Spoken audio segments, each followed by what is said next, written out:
I think we're going to see a similar playbook to Stop the Steal again. I think we're going to see poll workers and election workers creating pretexts for protests. We're going to see protests outside of narrow swing state victories. We're going to see Trump refusing to accept the election results if he loses. We're going to see state legislators and boards of electors refusing to certify precincts, counties, states. We're going to see alternate states of electors. We're going to see a flurry of spurious lawsuits. State capitals are very soft targets compared to the nation's capital. I think we're standing at a moment where we face exactly the same challenges in exactly the same way, and we haven't learned from any of this.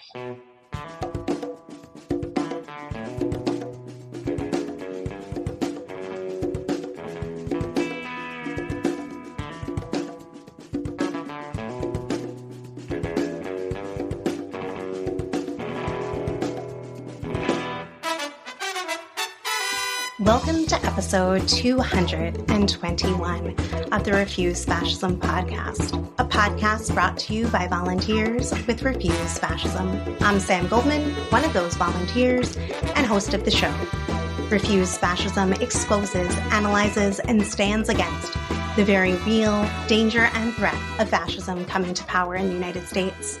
In today's episode, we are sharing an interview with Nick Quested, director of 64 Days, The Insurrectionist Playbook. Help us reach more listeners at a time when refusing fascism is needed more than ever. After you listen to the show, be sure to share it with others. Click the share button in your app to send this episode to a friend or 10, or let the world know why you listen by rating and reviewing on Apple Podcast or your listening platform of choice. Wear the imperative by donning a Refuse Fascism t-shirt that kicks off conversations and kicks in to making this all-volunteer, independent weekly podcast possible. See the show notes to get yours. Thanks as well to the patrons who help make this show possible. We were so glad to have a meaningful discussion with some of you today regarding the war game film. Join the community over at patreon.com/refusefascism. Before we get to the interview, I want to touch on some developments. This past Friday, the Department of Justice filed suit against the state of Virginia for purging registered voters from the voter rolls. This comes on the heels of a similar suit against Alabama. In both cases, Republican-led states have chosen to remove thousands of names from the voter registry in the run-up to a heavily contested election in direct defiance of the National Voter Registration Act. The Supreme Court has muddled the waters on when and how state legislatures can change election rules in order to uphold reactionary changes and bar those which increase access to the polls. But that is separate from the federal rules governing voter registration, which are crystal clear. Voters cannot be removed from the rolls en masse within 90 days of an election. In Alabama's case, by the end of September, 700 of those removed for allegedly not being citizens had already re-registered, with verified citizenship exposing how egregiously wrong Republicans' claims of illegal or ineligible voters are. Likewise, in Virginia, Attorney Sneed at CNN reported, quote, earlier iterations of the program caused likely citizens to be removed from the rolls. The DOJ alleged in its lawsuit, pointing to recent comments by a county election official who said that they looked at dozens of voters who had been purged under the program's protocols and found that many of them had repeatedly affirmed their citizenship, including some with social security numbers, end quote. This comes on top of numerous Republican-controlled states, from Louisiana to Ohio, taking new measures to aggressively cut their voter rolls, with Texas Governor Greg Abbott even bragging that his state had removed over 1 million people from voter eligibility through a range of tactics. Other Republican states have long-standing measures to call anyone who hasn't voted for a few years from their rolls, leading to tens of thousands regularly being stripped of their rights for no legitimate reason. All of this is geared towards two aims. First is restricting voting rights generally, and specifically the rights of those who Republicans view as enemies, with these tactics largely affecting naturalized citizens, poor people, people of color, and people in urban areas. Second is to undermine the election results in advance, stoking fears of illegal voting when an extensive body of social research and findings by numerous American courts agree that such events are exceedingly rare, often accidental, in the rare instances when they do happen and do not include undocumented people and are incapable of swaying an election. However, as with immigration, fascist propaganda has pushed this diluted concern to the top of the list of a majority of voters, including significant numbers of Democrats. So, speaking of a disinformation, we've got to talk about Elon Musk. In the direct aftermath of Trump's January 6th coup attempt, he was not arrested. He was not charged with a single crime for years. He was impeached, but not convicted by the Senate. The main material consequence he immediately received was being banned from Twitter. And that did seem to have significant impact. It doesn't seem like a coincidence that the current owner of Twitter, now X, going into the 2024 election, is one of Trump's most powerful and now most zealous supporters. Elon Musk is now the wealthiest person in the world, according to Forbes. And if this hasn't caused you to at least question capitalism, I don't know what could. Musk is widely known in connection to electric cars and the ownership of Twitter, X, but there is a strong argument that he is first and foremost a defense contractor, aka war profiteer. That fact alone should make it clear that this is a man proficient in disinformation, and he is using everything at his disposal to get Donald Trump back into the White House. He has set up his own war room in Pittsburgh, Pennsylvania, which he sees as the key state to Trump winning the Electoral College. Where the New York Times reports, he has brought together, quote, a team of lawyers, public relations professionals, canvassing experts, and longtime friends, end quote, with the sole purpose of getting Trump back into power. Through his Trump-supporting political action committee named America PAC, he has reportedly spent between $140 and $180 million in this effort over the course of just a few months. In addition to ads and canvassing and other schemes, he is literally just paying people to support Trump. The strategy is to get people to sign and share a so-called petition, which more resembles a data harvesting scheme, supporting his views on free speech and gun rights, and then paying those who refer others to do the same. $47 for the 47th president. Simultaneously, he has been aggressively using Twitter to censor information damaging to Trump and those who report it, on top of his more protracted strategy of transforming one of the most widely used and most influential social media platforms into an echo chamber of fascist disinformation. Through this multi-pronged strategy, he has used billions of dollars to make himself into something of a public intellectual of the worst kind, where his fascist screeds about quote-unquote free speech and supportive fascist conspiracy theories echo through the pages of major publications, fringe websites, and social media conversations alike.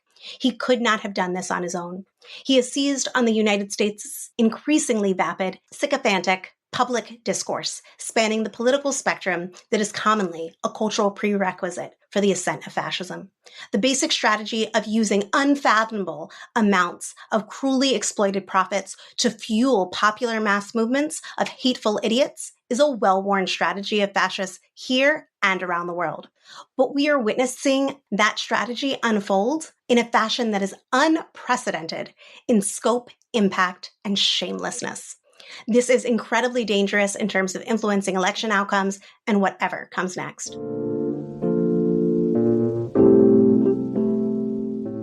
Just weeks away from the election, Donald, quote-unquote, poison the blood of the country, Trump, goes hard on the animating lifeblood of this MAGA fascist movement, xenophobic bigotry against non-white migrants and asylum seekers, which, let's be clear, is nothing short of genocidal racism against all non-white people.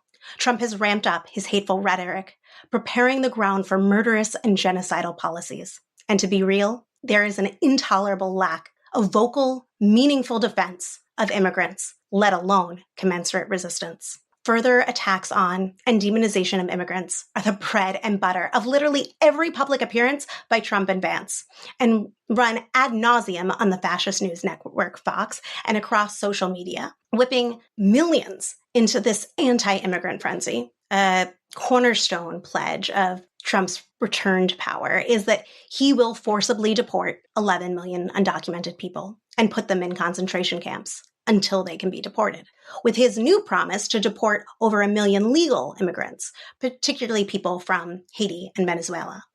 On reactionary Hugh Hewitt's radio show, Trump said this. How about allowing people to come through an open border, 13,000 of which were murderers, Many of them murdered far more than one person, and they're now happily living in the United States. You know, now a murderer, I believe this, it's in their genes, and we got a lot of bad genes in our country right now. Straight up Nazi, yes. And straight up American as apple pie. Eugenics was rampant across the political spectrum in the United States in the first half of the 20th century, with extensive funding from Carnegie, Rockefeller, and Kellogg, and the ear of a number of U.S. presidents to detrimental effects, restricting the rights of non-white peoples in the U.S. and barring entry to the U.S. people from Africa and Asia, alongside extensive sterilization campaigns of non-white peoples and the disabled community. The assault on immigrants is the linchpin and battering ram of this regime's whole fascist program, galvanizing millions into a white supremacist base that is prepared to endorse and carry out atrocities. We have to talk about Trump's Klan rally in Aurora, Colorado this week. Xenophobic vitriol so toxic that even the city's right-wing mayor condemned it as lie-filled and dangerous. An event inculcating their stormtroopers in blood libel, in the language of war, of genocide, quote-unquote invasion, quote-unquote infestation, the words of the day. Trump has repeatedly claimed, amplifying during his first and only debate with Harris, that Venezuelan gangs have taken over Aurora and are extorting local Americans. And no, if you are wondering, this isn't based on any evidence, but is based instead on a video which made its rounds all over social media promoted by an out-of-state landlord company. But undeterred by reality, Trump and the Republic-fascists are committed to using such claims to further attack immigrants, sow doubt in the election, and lay the framework for fascist dictatorship. Prior to the rally, Trump posted a campaign video targeting immigrants and Harris for overseeing the so-called invasion. In all caps across the scare video read, "America is being invaded. End the occupation. Liberate America." Then there was the rally itself.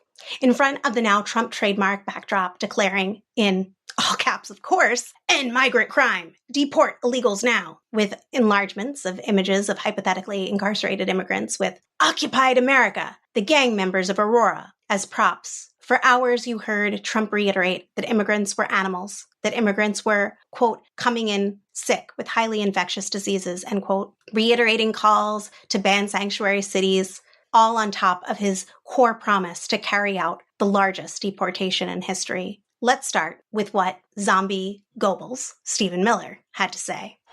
And the patriots in this room are going to be the ones who elect President Trump to end the invasion, to end the occupation, and to send the illegals back home.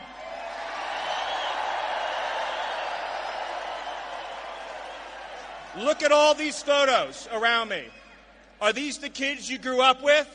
Are these the neighbors you were raised with? Are these the neighbors that you want in your city? No. These are the criminal migrants that Kamala Harris brought into your community. And as swiftly as they came, Donald Trump will send them back. This is fascism at work on people through fomenting racism by portraying a group of people as less than human and opening the way for racist attacks and government action to remove them. Here is what Trump said, much of which later got distilled into social posts reaching tens of millions and further amplified by Elon Musk. And they're rapists. Okay. So I made that statement, and I got the hell knocked out of me by the fake news. Look how many you have back there. Oh, I got the hell knocked. But I took a lot of heat for saying it, but I was right. And now everybody is admitting that I was right. You know, that Trump was right. How many times have you heard that? You know, when Trump ran, he made those statements. Those statements are peanuts compared to what's happening to our country. These are the worst criminals in the world. Kamala used to say, she can't say it anymore, no, the people we're bringing in are very nice people. They don't commit crime, remember? Our criminals are worse. Our criminals are like babies compared to these people. These people are the most violent people on earth. And remember, they don't come just from South America. They come from the Congo and Africa. They come from all over the world. They come from the Middle East. They come from Asia. They come from prisons and jails. They come from all over the world. And she was saying, these are very nice people. Either she's really dumb or she's very naive. Something's wrong. Something's wrong up there. And if you are someone who cares about facts, are there 13,000 migrant murderers roaming free? No, the majority of non-detained migrants convicted of homicide are in custody. They just may not be held by ICE. Many migrants detained on charges of homicide in the United States committed the alleged crime outside of this country, but were apprehended by U.S. officials. And again, for the upteenth time, actual data shows that migrants, documented or not, are significantly less likely to commit crimes than U.S.-born citizens. Trump went on. Imported an army of illegal alien gang members and migrant criminals from the dungeons of the third world. They come from the dungeons, think of that, the dungeons of the third world. From prisons and jails, insane asylums, and mental institutions. And she has had them resettled beautifully into your community to prey upon innocent American citizens. That's what they're doing. And then he announced Operation Aurora. I'm announcing today that upon taking office, we will have an Operation Aurora at the federal level to expedite the removals of these savage gangs, and I will invoke the Alien Enemies Act of 1798. Think of that. 1798. This was put there. 1798. That's a long time ago, right? To target and dismantle every migrant criminal network operating on American soil. Who would have ever thought that a president or future president would ever have to stand here and say such things? Yes. Trump plans to now use the Alien Enemies Act of 1798 along with the Insurrection Act of 1807 to deploy the military on American streets to suppress dissent and target migrants. He is boasting his fascist plot. So let's back up. What is the Alien Enemies Act of 1798? Well, it's a wartime authority that allows the president to unilaterally deploy federal law enforcement to detain or deport the natives and citizens of, quote unquote, an enemy nation. It can be and has been wielded against immigrants who have done nothing wrong and those who are in the country legally. It was the law used to justify internment of people of Japanese descent in World War II, where 120,000 people were put in U.S. concentration camps. It could be implemented as soon as he enters office. The Republic-Fascists are fighting for an interpretation of the law, taking creative license with what's meant by invasion and predatory incursion to mean unlawful border crossings, and for those involved in drug cartels or criminal gangs to be considered a, quote, foreign nation or government, end quote. And let's consider this. Do you really think this would be stopped by his pals on the Supreme Court? So yeah, this is ominous as all fuck. And you might wonder, how will he be able to achieve this? Well, listen to this. Elite squads of ICE, Border Patrol, and federal law enforcement officers to hunt down, arrest, and deport every last illegal alien gang member until there is not a single one left in this country. And if they come back into our country, they will be told it is an automatic 10-year sentence in jail with no possibility of parole. And I'm hereby calling for the death penalty for any migrant that kills an American citizen or a law enforcement officer. And more on how he will round up and deport the tens of millions he is pledging. With your vote, we will achieve complete and total victory over these sadistic monsters. It's going to go very quickly. Remember our local police? They're great. I know them so well. They've been restricted from operating. They're great. They know everything about every one of them. They say, oh, how will you ever find them? The local police know everyone. They know their middle names. They know their serial numbers, where they live. No, and they want to do their job. They're done. You have no idea how many police officers say, sir, we're going to indemnify them against any prosecutions. He took this occasion to let it be known that he will not be typecast as only a pussy-grabbing misogynist. No, this patriarchal shit has range. He can also be a patronizing and paternalizing misogynist while still centralizing the white supremacy. Your community will no longer live in fear. You will once again have a protector in the White House. I'm going to be a protector. You know, I said, I think we're doing very well with women. We're doing great in the polls. We're winning in all of the polls, just about. But somebody said, women love my policy, but they don't like me. I think they do like me. I'll tell you what. So they said, and I said a week ago, I said, I think women like me because I will be your protector, and I protected you for 4 years. Protection? Ripe from a rapist.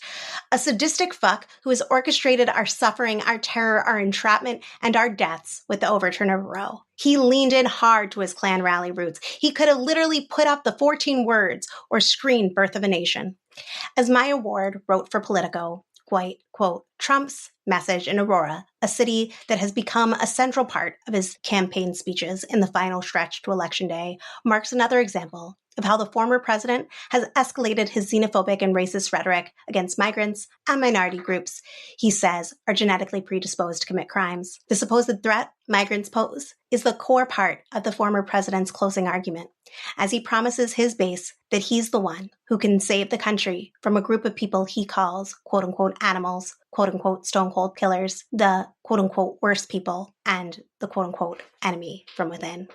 So immediately after the speech and after Trump posted this outright threat via X, Twitter, viewed by 27 million people, reading, quote, I will rescue Aurora and every town that has been invaded and conquered, and we will put these vicious and bloodthirsty criminals in jail or kick them the hell out of our country. That was in caps, that last part, in case you didn't realize it. Going on to say, no person who has inflicted the violence and terror that Kamala Harris has inflicted on this community can ever be allowed to become president of the United States. Exclamation point, end quote. So after that, Kamala jetted to Aurora, Colorado, after doing a tour to Haitian businesses and the Haitian community in Springfield, Ohio.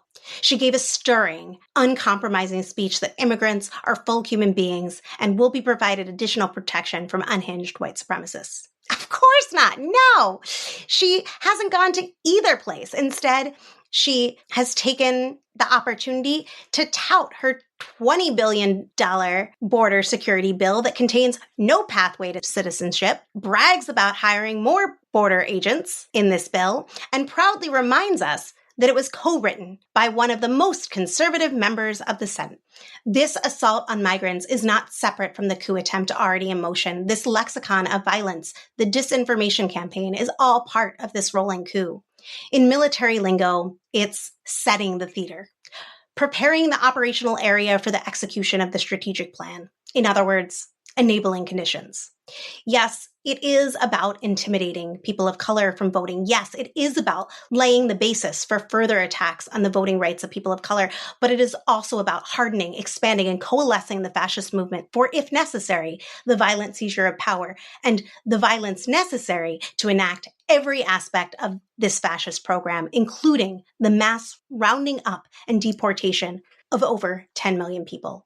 Immigrants are full human beings, not criminals to be demonized, hunted down, terrorized, locked up, and thrown out. Now, not waiting for later or some better time, we must show our determination to stand up for our immigrant siblings. Speaking of shitstorms, this past Wednesday and Thursday, Florida was ravaged by the second major hurricane in as many weeks, with 17 confirmed deaths, widespread flooding, millions without power, and extraordinary damage across the state, including from a novel string of intense tornadoes, which scientists fear may become a more common feature of future global warming-fueled hurricanes.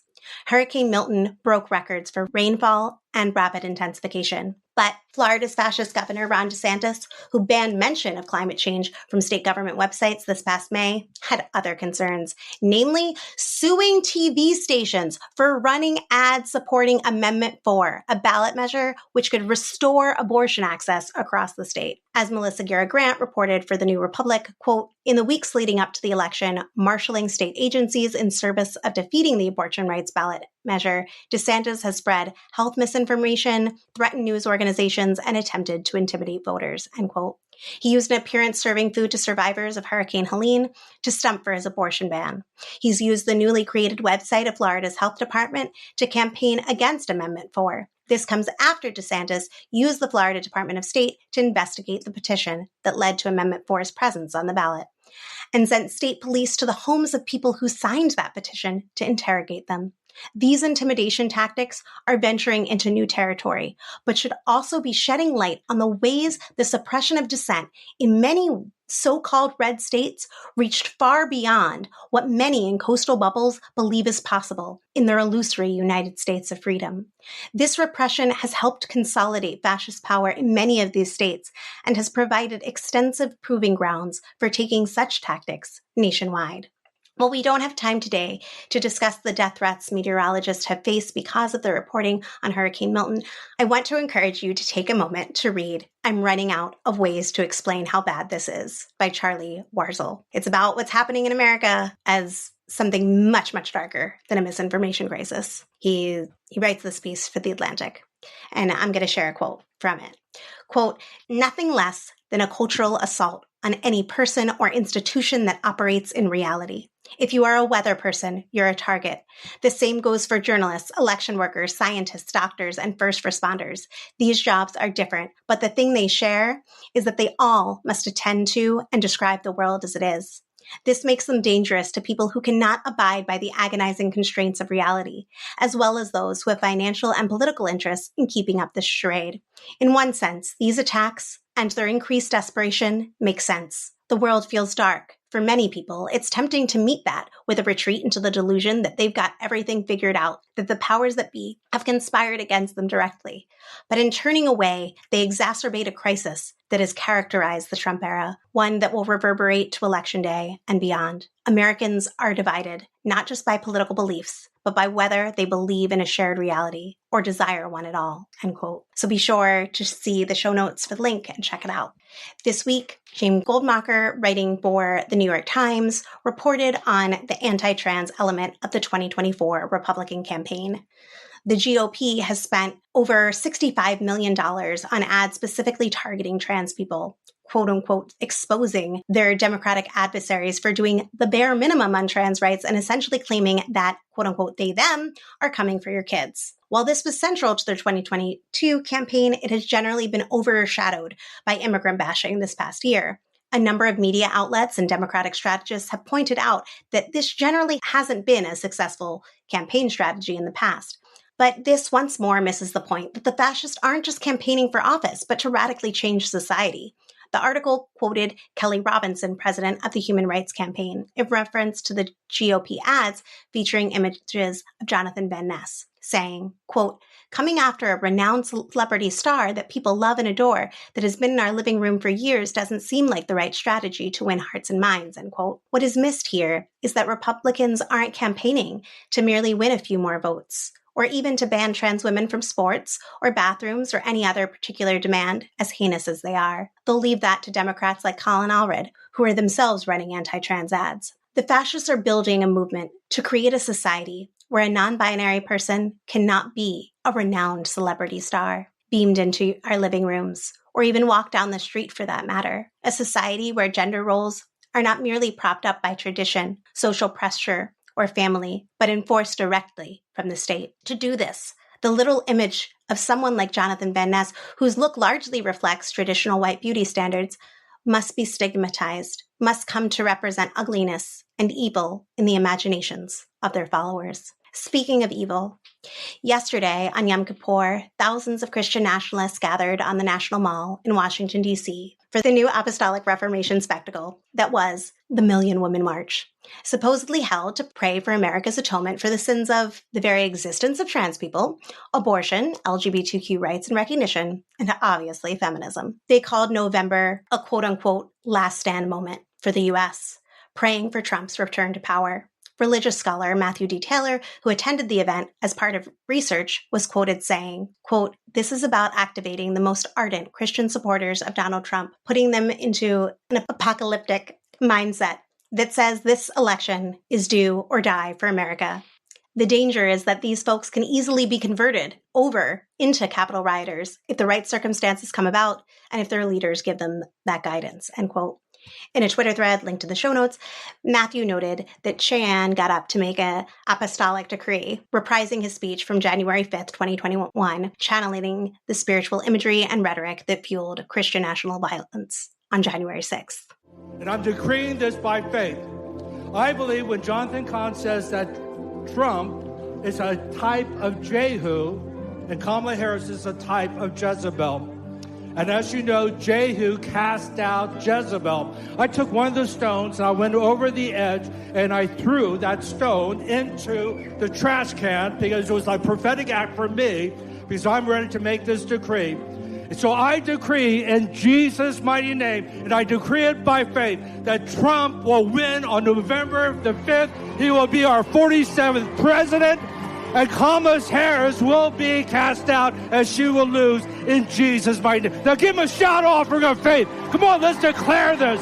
For those unfamiliar with Jezebel's end in the Bible, Matthew points out that Chan invokes it just veiled enough to be deniable spiritual assassination order on Kamala Harris. Recommend for those who want to learn more about this that they go and read coverage from Mike Hixenbaugh, which is listed in the show notes. In the run-up to the 2024 election, we hosted a Patreon discussion about the film War Game, which focuses on a hypothetical plot to overturn the results of the upcoming election on the day Congress certifies those results, January 6, 2025. And we're running an interview today with someone who was embedded with the Proud Boys in the lead up to and on the day of January 6, 2021. At a certain point in this interview, Nick Quested says he doesn't expect there to be another January 6th this time around. And in that, we agree with him.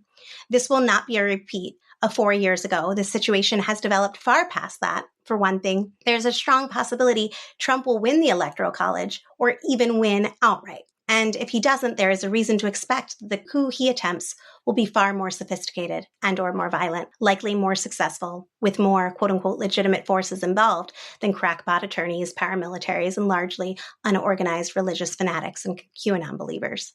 There is ample evidence that this time he will have the full weight of the Republican Party. So why this focus on January 6th? Because there are concrete lessons to be learned from the events that have transpired. Because regardless of where things develop this time around, it's likely they will kick off with some of the same elements, some of which we're already seeing. Because the institutions of American liberal democracy barely held the first time around, and for the most part, have only become more susceptible. Because fascism is still reliant on conspiratorial, racist, patriarchal, and xenophobic mob violence. And American fascism, in particular, is still steeped in the history of the Confederacy and enmeshed with rabid pursuit of Christian theocracy, all of which we saw vividly come to life on January 6, 2021. And lastly, because the reality of January 6th broke through the thick web of American delusions that such things could not happen here. Even as various liberal and fascist mythologies have tried to reintegrate those events into their narratives, the reality is plainly there for anyone with eyes willing to see. With that orientation, here's my interview with Nick Quested. Today, I am excited to speak with Nick Quested about his new film, 64 Days, a new account of the days leading up to and on the January 6th insurrection with never-seen-before footage and really a stark warning about what we face this November. The film premiered at Cinema Village in New York just either yesterday or today. It finished that premiere and will be screened at the Woodstock Film Festival on October 15th. Nick is an Emmy Award-winning documentary filmmaker who founded the indie film company Goldcrest and embedded himself with the Proud Boys in the weeks after Trump lost the 2020 election as part of a project to delve into division in America. I wanted to share with y'all a quote that I thought said a lot about Nick's film. It was from Nick Shager, an entertainment critic for The Daily Beast, who described the film as it demonstrates, quote, with harrowing, up-close and personal insightfulness, that scheme was far from a spontaneous expression of outrage. On the contrary, it was planned and orchestrated by Trump and his political and white nationalist allies, end quote, and stated, quote, 64 Days embeds viewers with the Proud Boys and offers a chilling warning at how Trump plans to, quote, stop the steal again, end quote. Welcome, Nick. Thank you for joining Refuse Fascism. Well, thank you for having me. First off, can you tell us a little bit more about how this film came about? I know that you were working about a story about division. Maybe you could tell us more, just how did this come about and then how did it change into something very different? It started with a conversation with Sebastian and I on the Cape early in May in 2020. And we were starting to see the George Floyd protest mutate into riots. You started to see counter-protesting. This was starting to crisscross across the country at that point. And the division came more and more apparent at these, whether it be Portland or Kenosha or Stone Mountain. You saw all these like confrontational protests. And the Proud Boys, obviously, their profile was raised throughout the summer. And when the president said, Proud Boys, stand back and stand by, I was like, oh, well, that sort of puts the chances of political violence a little bit higher than I had previously thought. So I was like, we have to go and find the Proud Boys. So I got Enrique Tarrio's number and I called him, and he had this voicemail message from Roger Stone saying, Enrique Tarrio isn't here. He's out kicking asses and saving America. And I played it in the office. And, at the time we thought that was quite funny. It was, Roger Stone with this sort of bombastic message. Eventually I spoke to Enrique and he said, come down. And we came down, and then we sort of didn't leave. When you were there through the time prior to January 6th, what was that experience like? What sticks with you from that experience? Well, obviously December the 12th, I think, because that's when the Proud Boys went from a sort of more defensive posture to an offensive posture. The Rubicon is crossed around there. That was probably the most poignant moment for me. For those who might not recall, December 12th, 2020 was 2 days before the Electoral College voted to make Biden's victory official. Thousands of Trump's mindless followers rallied in D.C. buying the fiction of a stolen election. The message of fight, fight, fight for Trump, fight for fascism was echoed by the majority of speakers and acted on later that night by participants. I was one of the very few people during the day who showed up to counter-protest. Proud Boys marauded through the streets that night in the hundreds, seeking to terrorize people dressed for battle with tasers and pepper spray, seeking people out to beat, to maim, Black men alone at night, Black property to destroy. They went to Asbury United Methodist Church. They took down the church's Black Lives Matter flag and they set it on fire while they chanted, fuck Antifa. They went to Metropolitan AME Church, another Black church, and ripped their Black Lives Matter sign down. Proud Boys making good on Trump's request by bringing their fascist street-level terror to the nation's capital in support of his campaign to overturn the election. No police intervened to stop these mobs from vandalizing and setting ablaze property of these Black churches. Worth contrasting this gentle police treatment of white supremacist mobs to the barrage of rubber bullets, poison clouds of tear gas, police brutality, mass arrests, and the deployment of the U.S. military at Trump's order, if you remember, that was rained down on protesters for Black lives during that summer prior. Embedding yourself in that proximity with what I would call a fascist movement. You want to say white supremacist, you want to say a threat to democracy, however you might put it, you were there at some of these incredibly critical junctures that ended up in many ways deciding the trajectory of January 6th becoming what it was. And I was wondering if there were particular insights that you were able to gather because of that proximity, being at that critical meeting between members of the Proud Boys and the Oath Keepers, I think in that underground garage just before the insurrection, if there were moments of being in the midst of it that you think that you were able to garner insights on that others weren't able to because they hadn't spent the time that you have. You've got to look at the Proud Boys as a group of men who are struggling to find their place in society for whatever reasons, and they sort of chose to find the company of other men. But most of the time, it's just sort of immature, boisterous, rambunctious behavior without any sort of regard for anyone in the vicinity. That's what it is. But most of the time, it's not overtly offensive. I would say that would be one of the takeaways. But the other takeaway is that they were there to fight and they were there to message what they were about. I mean, a lot of the shouting that they did, particularly on December the 12th, where they're shouting over the police lines. I'm standing there with a camera. They're very aware that I'm there. And they're very aware they're being filmed. So it becomes performative, and I become a tool for them to disseminate their message, and they're performing for the camera, like they are aware of it. Although I think their behavior would have been similar with whatever camera was there, but there would have been a camera even if it had been their own camera.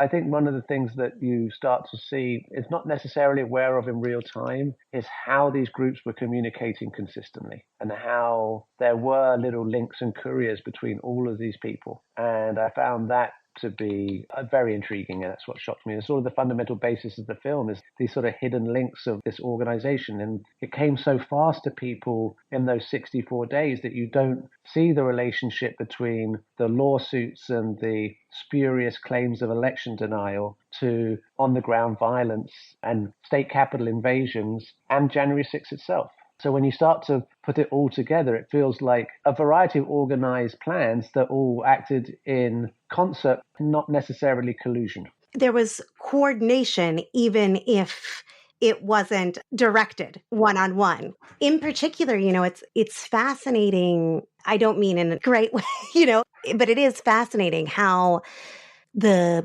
more boots on the ground movements who for much of their existence were filled with animosity towards each other and had differences in approach, in beliefs, were still able to come together on January 6th in order to achieve this. I know it's a very diverse coalition of outright causes, whether it's be COVID deniers, lockdown deniers, white supremacists, evangelicals, QAnon adherents. It's a very diverse coalition of outright thought.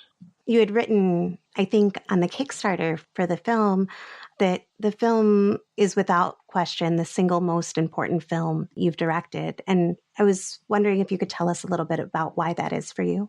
Well, I think it is because I think we're standing at a moment where we face exactly the same challenges in exactly the same way, and we haven't learned from any of this.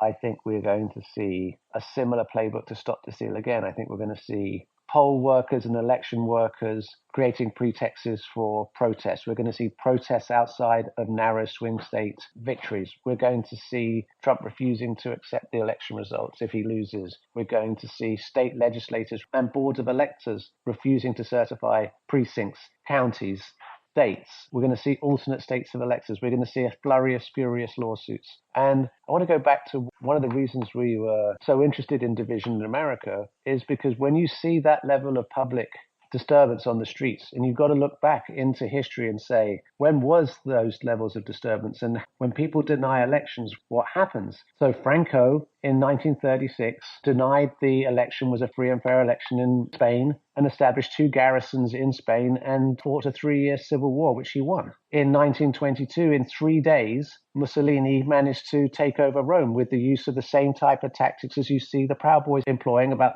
the occupation of territory. Hitler, it took a little longer. You can see how fragile democracy is and how a few very well-placed operatives who are very good at what they do, how they can challenge the very fundamental nature of a country.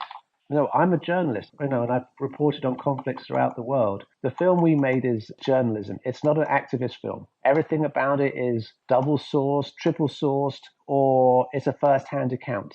The fact that this film has become such a touchstone for discussion and dispute is fascinating to me because I never thought that we would be in this type of situation in America where fundamental ground truths, which we captured on film, are questioned as true. And that also, as you say, is a pattern of fascism, is to lie as often as you can, and sooner or later people will believe it. And then the truth is only what their dear leader says.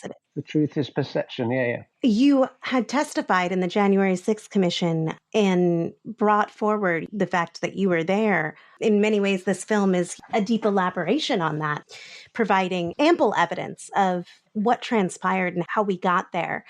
I'm wondering, based on what you just said, what kind of controversy this has struck up, what kind of response you have gotten about the film so far. Well, everyone who's seen the film has responded enormously positively to it in sense of how emotionally provocative it was, but using, with facts that they didn't understand in context or were new to them. But we're struggling to find a broadcaster at the moment. And I think you can look at what happened at MSNBC in the last couple of days, where Cesar Conde, the chairman of NBC News, decided that he would postpone the broadcast of Separated, the Errol Morris and Nate Soboleff film, till after the elections. And this is another film that is allegedly a piece of journalism. It takes no sides. It's not didactic. It doesn't tell you what to think. It just gives you a set of facts and circumstances that you should think about. This is a big problem with corporate America at this point, is that they live in fear. That's not a good place to operate from if you're a journalist or a journalistic organization. Absolutely not. Do we end up being Turkey? Do we end up being El Salvador, Venezuela, Egypt, Russia, China? Especially if giving people access to information now could make all the difference in terms of having a people prepared and aware. Not that awareness is the only preparation that's needed, but there's a degree of sleepwalking into another coup that I think is truly mind-boggling, to be honest. It went so quickly back to, oh, that couldn't happen again. We're in a different place now. Trump hasn't changed, and that huge base of tens of millions of people who do salivate over the idea of a civil war have not changed either, in my opinion. You spoke some about how you see the danger in the coming weeks. I was wondering, what do you think has changed? What would be different? The campaign hasn't paid operators like Roger Stone this time round. You know, you're going to see a different group of influencers emerge. Like maybe Loomer emerges as a strong candidate of the Stop the Steal Mark II as an influencer, and other influencers will fall into line. A lot of the leadership has either been of Stop the Steal and the militias, as obviously the leaders were prosecuted and found guilty of a variety of crimes. But I don't see Ali Alexander with the same vocality as he used to, or the same platforms available to him. I don't see him being very prolific. And neither Stone either. I think Stone has chosen to take a back seat in this one for whatever reason. But there will be people who emerge, and the crowds will be coordinated, and momentum will still start to build up. State capitals are very soft targets compared to the nation's capital. I think that one of the puzzling things for so many people is that confronting the reality that there's no longer a time that after Election Day, there's a winner and it just is over, that this will be contested. Let's be real. There's a chance that Trump could just win. But there's a great chance that should he lose, he will contest the results. And there's a people primed to respond. And I think that that is very hard for people to grasp, that this won't just wrap up, that we're going to be in that period. Is there thoughts based on your time with the Proud Boys and others? Do you have thoughts on what people who do not want to see a January 6th or worse occur, what could be done now to prepare, or what people could do in that event? I mean, I think there's still legislation that could be passed to make the non-certification of elections illegal. I think there's efforts various courts need to go through about the adjudication of ballots and the adjudication of voter rolls. I think that there's a lot of information that could be disseminated widely that gives people a clear understanding of what the facts are. There's lots of stuff that could be done. There's not much time, though. No, and I'm not remembering the journalist's name, but recently Biden was asked whether he thought there would be a free and fair election.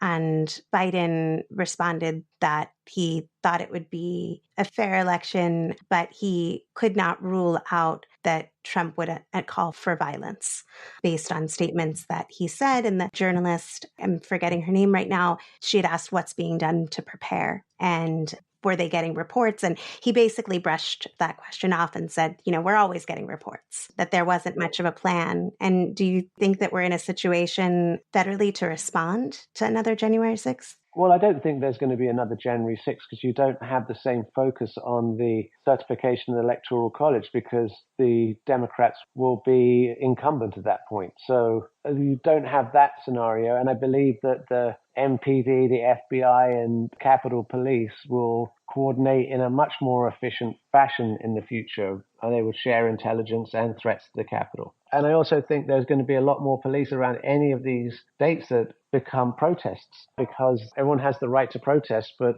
I think that they're going to make sure that there is a sufficient security there to ensure no civil disorder. So you think that in terms of political violence post the election, there will be more of a police security Presence in the capital, absolutely. In the district, yes. I don't know if they're going to be able to affect the same types of security at state capitals around America. I mean, Michigan had several invasions in 2020, one which was particularly fearsome. Georgia had a state capitol invaded. Arizona, again. These are the people's buildings. I wanted to talk about what people who want to see and support the film can do. But before that, I wanted to give you the opportunity to tell us anything about the film that you want to share, about parts of it that you find significant, or from what you've heard from people who have watched the film, what sticks out to them as shocking, however you want to take that. I think there's a couple of things that stick out to the audience when they watch this film. Is one, how organized the effort was and how quickly it came. I think that's something that shocks people. And I also think that the way we approached the account of January 6th, because I was there with my two colleagues, Nico Lupus on the end and Alex Spies, and then we met Wade Shepard on the steps. We provide a very immersive experience of what happened on January 6th because we were all there together at the beginning. We got split up early and we ended up having 3 different journeys that had many nexus points. So we have this coverage of events with our own footage that makes it feel like you're really in the crowd that day. Like I was there for the barriers coming down. I was there as the people ran up the pathway there when the next barriers came down, when the flag was thrown on the police's head, a huge Trump banner flag thing that's like 20 foot high. Then the lines broke and the crowd charged forward. And then Nico was inside the Capitol and saw Ashley Babbitt being taken away. And then I was there when Roseanne Boyland was in the crowd and unfortunately passed. I think it's January 6th like the way you've never seen it before, but much more about how it actually was than anyone else has been able to portray so far, because none of the people that were there were really there in the same way we were there as an organized crew. You know, there's some people who had isolated experiences. We have an encyclopedic experience. For people who want to see the film and want it to be out in the world, what can people do? At the moment, from Tuesday, they'll be able to go to 64daysfilm.com and you'll be able to buy a download of it from the website there. And that will expand out to all the other different channels as they approve it. In another 30 days, it will be on Apple and Amazon and YouTube. We're in discussions with a broadcaster, but we haven't managed to secure a deal as of yet. And how, if people want to spread the film, once they see it? You could go to our Instagram channel or TikTok. That's 64 Days Film, or even my Instagram is all covered with the stuff. So I'm Nick Quested at Instagram. And then we're on TikTok. And there's a YouTube channel, 64 Days Film at YouTube. You know, we're trying to be there in every way for people to be able to find us. So you can find out more about the film. You can watch the trailers. You can watch the background and all the characters with lots of the outtakes that we had and lots of the surplus material that we used. We created some of the social content and the contextualizing content that gives a good background to what the film's discussing. And the website, again, is 64daysfilm.com. Screenings. So we have screenings coming up all over. We have a screening coming up at UPenn. We're still in the Cinema Village till tonight. We're negotiating in UVA for a screening. We have a screening on 24th in DC. I'll be at the Avalon on the 24th. We have an opening day film at Woodstock Film Festival, which is on the 15th, next Tuesday. We're playing at Upstate Films in Rhinebeck on the 28th, 26th in Millerton, Jacob Burns Center on the 27th. Like, we're trying to just show the film. Come and see the film. That's wonderful. And people can find the dates on the website? On the website, yeah. We want to do more in Philly. We're trying to organize one in Lehigh as well. And then, as I said, the Scribe Center in Philly. And at Scribe Center, it's going to be in October? Or? We're working on that yet, but it should be in October. Wonderful. Well, I want to thank you, Nick, so much for taking the time to talk with me about the film 64 Days and your experience making it. We look forward to watching it and spreading it with others. Thank you so much for joining me. Thank you so much. Thanks, Sam. Bye. We've given you a lot to take in. One thought, Nick mentions how Ali Alexander and Roger Stone and certain others who played essential roles on January 6th have fallen back. And I just want to reiterate that J.D. Vance, Elon Musk, the Heritage Foundation, and the new Apostolic Reformation are more than capable of filling those roles alongside the Stephen Millers and Mike Johnsons, who have never left Trump's side. Thanks for listening to Refuse Fascism. As always, please share this show with others. Rate and review on Apple Podcasts, wherever you listen, or comment on our social posts or YouTube uploads. It makes a difference and is so appreciated. And of course, follow, subscribe, wherever you listen so you never miss an episode. As always, we love hearing from you. Find us on social media at Refuse Fascism. Find us on YouTube at Refuse_Fascism. Be sure to hit that subscribe button if YouTube is your thing, or you can even leave us a voicemail. See the show notes for that button. Reach me at Twitter at Sandy Goldman. Drop me a line at Samantha Goldman at refusefascism.org or on the TikToks at Sam Goldman RF. Thanks to Mark Tinkelman, Rich G. Marini, and Lena Thorne for helping produce this episode. Thanks to incredible volunteers, we have transcripts available for each show. So be sure to visit refusefascism.org and sign up to get them in your inbox. Until next Sunday, in the name of humanity, we refuse to accept a fascist America.